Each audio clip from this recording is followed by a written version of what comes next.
Всем привет и добро пожаловать на мой канал. Меня зовут Алина, и если вы учите русский язык, то вы попали в правильное место, потому что здесь вы сможете услышать настоящий живой язык и начать говорить в естественной манере. Подписывайтесь на канал, если вы еще не подписаны, активируйте колокольчик, чтобы получать уведомления о новых видео и субтитры на русском или английском языках, если они вам нужны. Устраивайтесь поудобнее, берите чашечку чая, кофе или яблочко, и мы начинаем!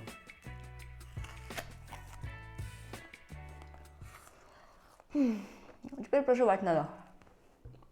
Меня часто просят научить кого-то английскому языку, на что я всегда отвечаю, что не могу научить, но могу направить, потому что каждый сам выстраивает свою эффективную стратегию для изучения языка, и у каждого она разная. То, что подходит мне, не обязательно подойдет кому-то другому. Но есть какие-то базовые принципы, которые нужно внедрять в свой процесс обучения, чтобы достичь наибольшего результата. Итак, совет номер 1, он же вопрос. А есть ли у вас интерес к изучению языка? Если нет, и он вам просто нужен, потому что, все же знают, кто все, тогда это плохое начало, потому что где интерес, там и мотивация. Если какого-то из этих элементов не хватает, то вскоре улетучится и второй. Учить в идеале надо, потому что хочется, а не потому что надо. И я не говорю о случаях, когда человеку реально надо. Например, когда он переезжает в другую страну, и ему без этого языка просто не выжить.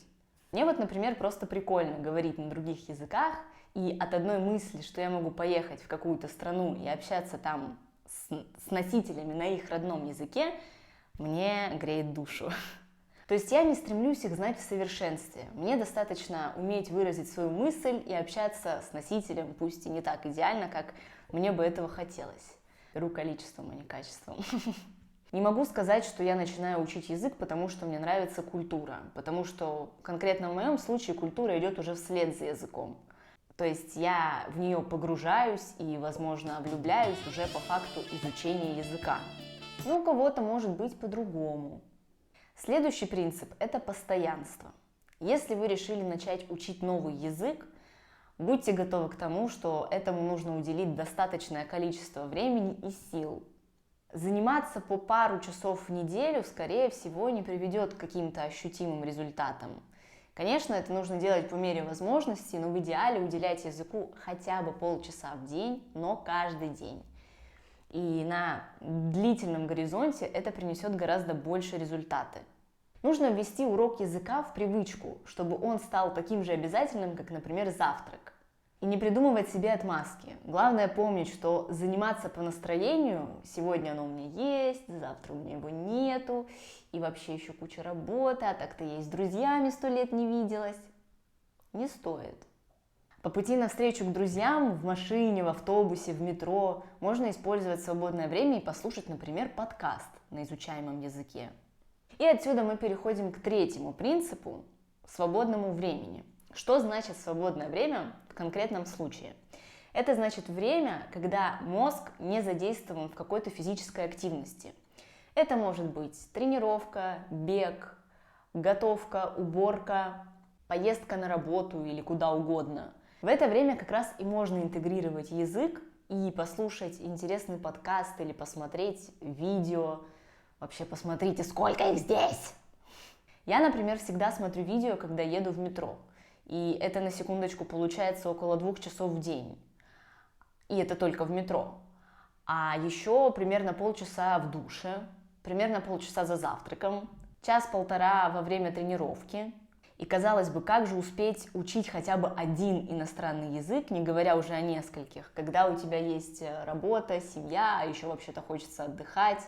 А вот как раз-таки так, использовать свободное время и заниматься языком в это время. Следующий принцип – это, конечно же, слушание. Я уже не раз говорила о важности слушания и что именно это повлияет на то, как вы будете впоследствии говорить. Слушание – это самый естественный метод изучения языка. Это то, как учатся дети. Они, прежде чем начать говорить, очень много слушают. Годами. Чтобы хорошо говорить, надо слушать. Чтобы хорошо писать, надо читать. И здесь, кстати, добавлю, что очень полезно во время прослушивания аудио читать текст. этого аудио. И здесь очень хорошим инструментом могут быть субтитры, которые можно использовать при просмотре видео или аудио и таким образом улучшать свою орфографию. И слушать надо живой язык с интересными материалами, где вы понимаете хоть и не все, но большую часть, и чтобы вас увлекло настолько, что вам захотелось бы пересмотреть или переслушать и открыть для себя ту недостающую часть, которую вы не поняли с первого раза. И отсюда мы переходим к последнему, но не менее важному принципу – это повторение. Когда вы смотрите материал на иностранном языке, вы не поймете все с первого раза, если, конечно, уровень не профи. И поэтому рекомендуется пересматривать один и тот же материал, чтобы заполнять потихонечку все пробелы. Ну или просто потому, что он дико интересный, и вы его готовы смотреть каждый день. И у меня есть примеры таких видео, которые я могу пересматривать бесконечно, и только на 20-й раз до меня доходит шутка, которую все предыдущие 19 раз я не понимала, и таким образом я понимаю уже больше. И это как с песнями. Понравилась песня, напеваете, выучили, знаете песню на другом языке.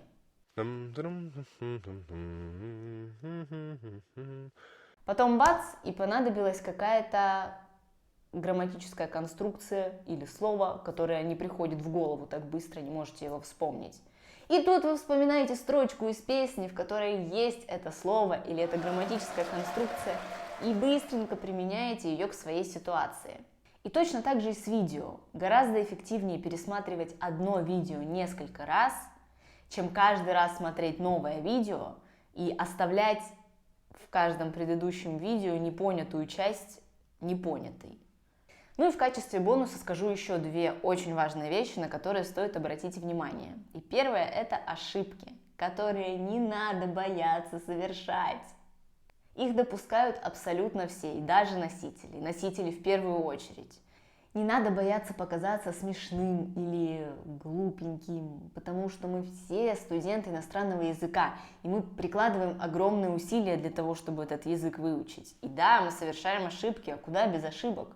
Все совершают ошибки в разных сферах жизни, но как раз-таки ошибки и являются двигателем нашего обучения, поэтому не надо бояться их совершать и впоследствии исправлять. А вторая важная вещь – не сравнивайте себя ни с кем другим, ни при каких обстоятельствах. Если у кого-то получилось выучить язык за год, это не значит, что у вас получится так же. Это не общепринятая практика, у кого-то так, а у кого-то по-другому. И не надо расстраиваться, если у вас не получилось повторить великолепный результат коллеги. Единственный человек, с которым вы можете себя сравнивать, это вы сами. Потому что вчера вы были на таком уровне, а сегодня вы уже стали чуточку лучше.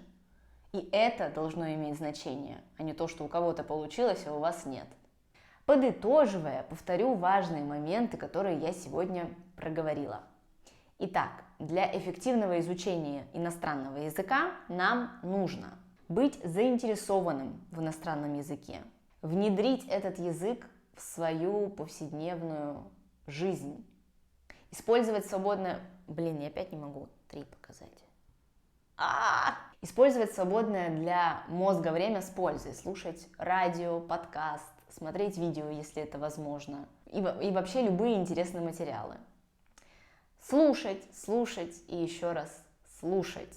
И это очень важно. Пожалуйста, не недооценивайте этот момент, думая, что его можно чем-то заменить. Дополнить, конечно же, да. Заменить ни в коем случае.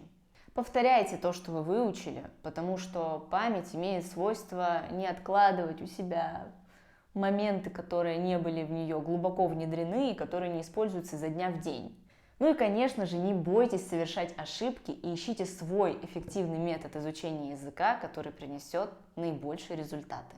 Надеюсь, вам было полезно. И напишите в комментариях, стоит ли углубляться в эту тему все сильнее и сильнее. Если вам понравилось это видео, ставьте лайк и делитесь им с друзьями, которые так же, как и вы, учат русский язык. Спасибо, что смотрели, и увидимся на следующей неделе. Пока-пока! По пути навстречу к друзьям, в машине, в автобусе или в метро